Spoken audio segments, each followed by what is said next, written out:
Assalamualaikum warahmatullahi wabarakatuh. Perkenalkan, nama saya Rifki Baranul Ihsan, NIM akhir 077. Saya akan mengerjakan UTS praktek jaringan komputer. Nah, saya akan menjelaskan apa itu crimping. Crimping adalah merupakan proses di mana sebuah kabel jaringan mampu menjadi sebuah kabel jaringan yang utuh atau sempurna, atau crimping juga disebut dengan cara membuat kabel jaringan. Crimping crimping kabel dibedakan menjadi dua tipe kabel, yaitu kabel cross, kabel strike. Kabel cross itu merupakan menyambungkan langsung antar dua laptop atau yang umumnya digunakan untuk menyambungkan antar switch hub. Setelah itu, kabel strike biasanya digunakan untuk menghubungkan komputer jaringan yang memakai hub atau klien ke hub. Kabel strike adalah istilah untuk kabel yang menggunakan standar yang sama pada kedua ujung kabelnya.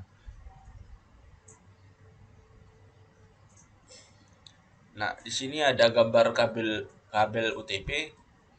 Kabel UTP adalah suatu jenis kabel yang dapat dipakai untuk membuat jaringan komputer, berupa kabel yang di bagian dalam berisikan 4 pasang kabel. Setelah itu, konektor RJ45 digunakan untuk menghubungkan kabel yang menggunakan port RJ45. Crimping tool adalah peralatan yang digunakan untuk mengkrimping RJ45 yang sudah terpasang kabel UTP dengan yang benar, dan fungsinya adalah digunakan untuk memotong kabel, digunakan untuk mengelupas kabel, digunakan untuk mengkrimping RJ45. LAN tester adalah alat untuk memeriksa kesempurnaan pemasangan kabel konektor LAN bisa disebut dengan RJ45. Terakhir yaitu hub, merupakan perangkat keras yang sangat penting dalam jaringan komputer. Hub sangat mempengaruhi proses koneksi antar komputer, sehingga jika hub mengalami kerusakan, maka seluruh jaringan komputer akan terputus dan terganggu. Alat dan bahan yaitu crimping tool, kabel UTP, LAN tester, konektor RJ45. Langkah-langkah praktikum di lab yaitu menyiapkan crimping, yaitu kabel UTP, konektor RJ45 dan crimping tool yang ada di gambar di sini. Setelah itu, mengupas bagian luar kabel menggunakan pisau pada crimping tool kira-kira sepanjang 2 meter. Yang ketiga, jika sudah terlepas jaketnya, uraikan tiap kabel kecil-kecil di dalamnya, rapikan dan luruskan untuk mempermudah pengurutan warna, seperti di gambar sini. Yang keempat, karena pada praktikum kali ini kita membuat UTP kabel cross, maka tiap ujung kabel penyusunan warnanya berbeda. Yang kelima, merapikan kabel yang telah diurutkan tadi, kemudian dipotong sedikit menggunakan mata pisau pada crimping tool. Yang keenam, jika sudah rata, masukkan kabel pada konektor. Yang ketujuh, dengan tetap menekan perbatasan antara kabel yang terbungkus dan kabel yang tidak terbungkus. Coba masukkan kabel ke konektor RJ45 sampai ujung-ujung kabel terlihat di bagian depan konektor RJ45. Yang ke-8, setelah yakin posisi kabel tidak berubah dan kabel sudah masuk dengan baik ke konektor RJ45, masukkan konektor RJ45 tersebut ke crimping tool untuk di-press.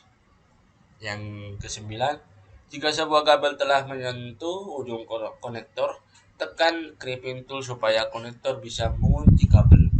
Yang ke-10, kemudian kita lakukan hal yang sama pada ujung kabel yang satunya, dari pengupasan jaket kabel sampai pelurusan kabel. Yang ke-11, setelah disusun, potong ujung kabel supaya rata dan masukkan sampai di ujung konektor. Pastikan semua masuk di ujung. seperti ini di gambar. Setelah itu yang ke-12, gambar tersebut berarti jika ujung kabel pertama nyala pada pin pertama, di saatnya ujung kedua menyala pin ketiga, saat pin kedua nyala pin keenam ujung kedua, dan begitu seterusnya.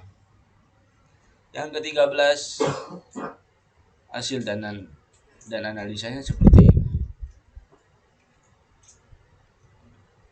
Analisanya, pada penelitian tersebut, gambar pertama kiri menunjukkan hasil tester dari kabel jenis strike. Kedua lampunya menyala secara bersamaan dan berurutan. Nah, setelah saya sudah menjelaskan tentang crimping tool, saya akan menjelaskan cara routing yang soal kedua. Nah, pada topologi ini konfigurasi jaringan menggunakan 4 router, yang mana tiap routernya mempunyai 4 switch dan setiap switch memiliki 5 buah klien atau PC. Langkah pertama yaitu membuat skemanya terlebih dahulu. Nah, setelah skemanya tersebut, maka masukkan IP pada setiap router. Untuk router 0, ini pada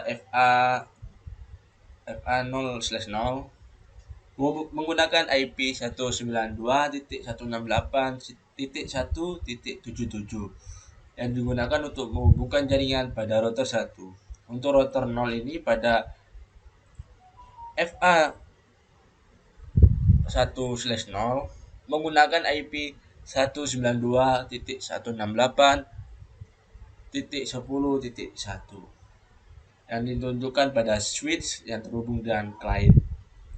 Kemudian pada router 1, IP yang digunakan FA0/0 yaitu IP 192.168.1.20 yang digunakan untuk menghubungkan ke router 0. Kemudian pada FA1/0 yaitu menggunakan IP 192.168.77.1 yang ditunjukkan pada router 2. Untuk switch yang terhubung ke kliennya sendiri menggunakan FA6/0 yaitu dengan IP 192.168.20.1. Untuk rotor 2 dan 3 lakukan langkah yang sama seperti rotor 0 dan 1. Hanya saja IP yang digunakan tidak boleh sama.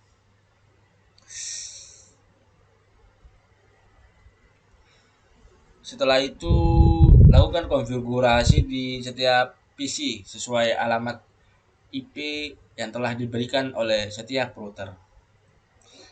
Untuk langkah routing, kita mulai dari router 0, static, kemudian pada kolom network, masukkan masukkan alamat IP terdekat yang akan dilalui dan klik tambahkan. Karena di sini saya sudah memasukkan, jadi ini merupakan tampilan dari beberapa IP yang dituju beserta IP terdekat yang akan dilalui. Begitu juga pada router 1 dan habis itu dan router 2 seperti ini, terus dan router 3 static. Nah, networknya seperti ini.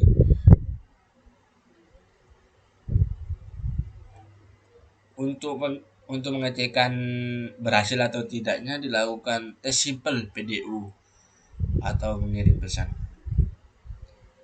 PC lagi. Delete dulu, habis itu kita bikin lagi pesan. PC pilot lagi PC proses. Nah, habis itu kalau PC ke wilayah PC lain proses, yaitu PC ke PC router 3, PC 1 ke PC 0 ke router 3,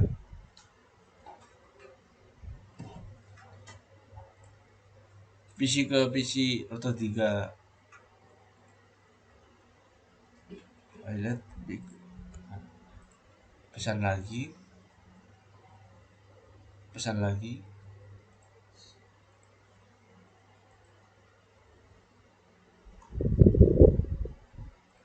udah tekan pilot. Oh, kalau seandainya pilot coba ke PC 0 ke PC 1,